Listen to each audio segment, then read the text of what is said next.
And following the suspension of Betta Edu as the Minister of Humanitarian Affairs and Poverty Alleviation by President Bola Ahmed Tinubu, a group of concerned Nigerian youths has commended the president's bold step to achieve good governance. While addressing the press conference, the convener of the Nigerian Youth for Good Governance, Mahmoud Abubakar, recommends the effort of Halimat Chejosho for the office, noting that the ministry is key and plays an important role in improving the lives of the less privileged. He expresses the need to have an individual with a proven track record of integrity to manage the affairs of the ministry. Considering the veracity of the Humanitarian Affairs and Poverty Alleviation Ministry, we noted that the ministry is primed to alleviate the less privileged and downtrodden from their deplorable condition. Suffice to say, the ministry is in dire need of a person with sterling record of integrity to man its affairs. It is crucial to have an individual with a strong record of integrity to oversee its affairs. The record has it that Dr. Halima Adeniketejo have taken poverty alleviation as our own watchword. She do everything possible to lessen the burden of Nigerians, both the widows, the youth, the orphans, and everybody.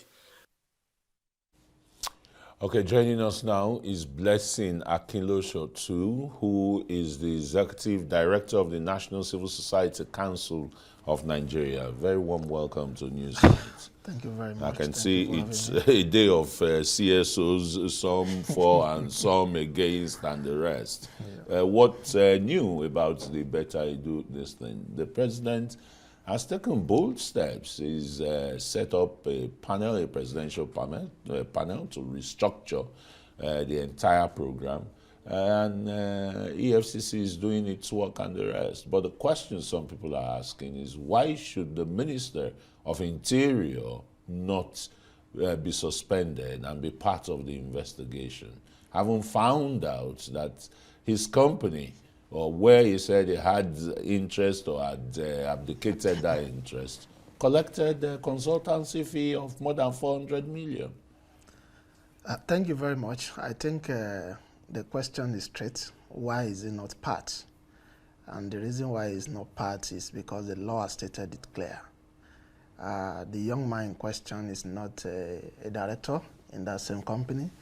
And like I keep emphasizing in some other fora that I've had interactions, I lay one very straight illustration. I say, for instance, now we have a lot of ministers and head of MDAs who are lawyers, who have their chambers, and their chambers are also registered with CAC. And because they are lawyers, whenever they take up any government appointments, they are seeks to start operating as directors of that chamber. But that does not throw the entire chamber out.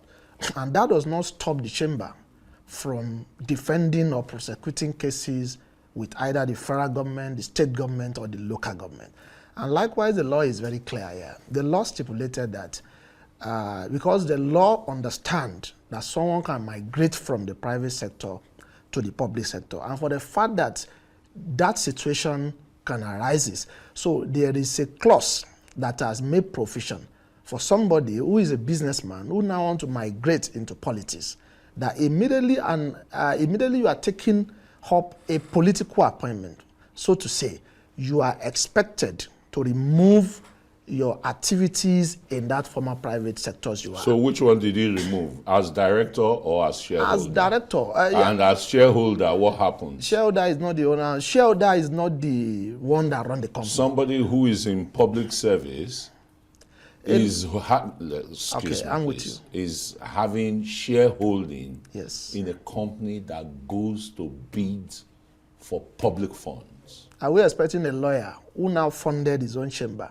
You're asking me a question again. No, it's just a clarity. I don't see an analogical this thing here. Just, decipher what I've asked you. What the law stated is, as a director, remove yourself.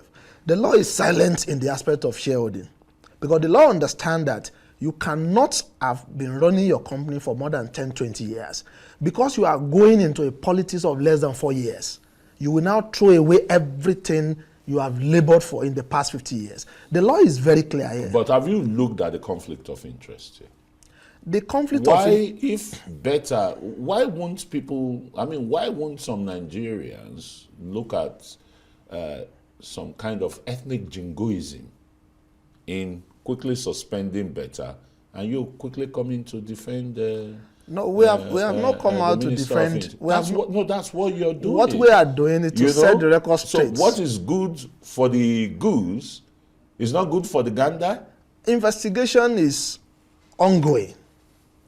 Why calling for a suspension of more and more public people? Because, in short, this situation we are talking about, it's not just one company. We have not even verified other 9 other companies. We don't even know, maybe we have other political office holder who are also still maybe a shareholder or a former directors in those companies. And they will now use that same company to go and bid for government job. Where is the morality of this? That is what I'm asking you. And you keep telling me that the lawyer and what's the business of, the lawyer here who runs his chambers? The truth of the matter is this. Like I said again and again, you are running the company. You are expected to move into government. Now, if you are leaving such a company, you are not expected the company to fold up. Because the company that we are talking about is also creating jobs. Which means you still have interests there. That is what we are saying. The interest. Isn't that the, core issue here now? It's a core issue because people assume and people presume. Nobody has been able to bring out a fact that because I am once a director in a company, I may not understand what is going on in the day-to-day running of the company. And that was because I'm busy doing other things. So even if the management of the company, the human resource, the directors and the managing directors are going to bid, it is not every of the activities they are coming to brief the shareholder. Some of us who have a background of accounting, we understand what shareholder means. Shareholder means people who are just at the background. They don't even know the runnings of the company. Take, for instance, the issue of Dangote, the issue of so many, even this transport. With somebody of high profile, governor, former chairman of NDDC, Niger Delta Development Commission in the House of Representatives, and now Minister of Interior with such high profile, as a shareholder of a company, he couldn't influence, you understand, contracts from government. It's true. It may be true and it may be wrong. Because the honest truth is that you can be assuming that influence. What about, because let me leave one illustration here. We have people who are in government. Take for governors, for instance. They have families. They have sons, they have daughters, they have brothers. Most of them go out, even without briefing the governor who is their father or their relative, to seek for government job. And some people may naturally want to assist, not even recalling back to the governor and say, your brother came here to bid for job. Because this scenario is very clear. The company cannot fold up. And I cannot be saddled with the responsibility, for instance, that, take over in the affairs of running this company. I won't also want to fold my hands and say, I will not bid. And not that the company is bidding for government job for the first time.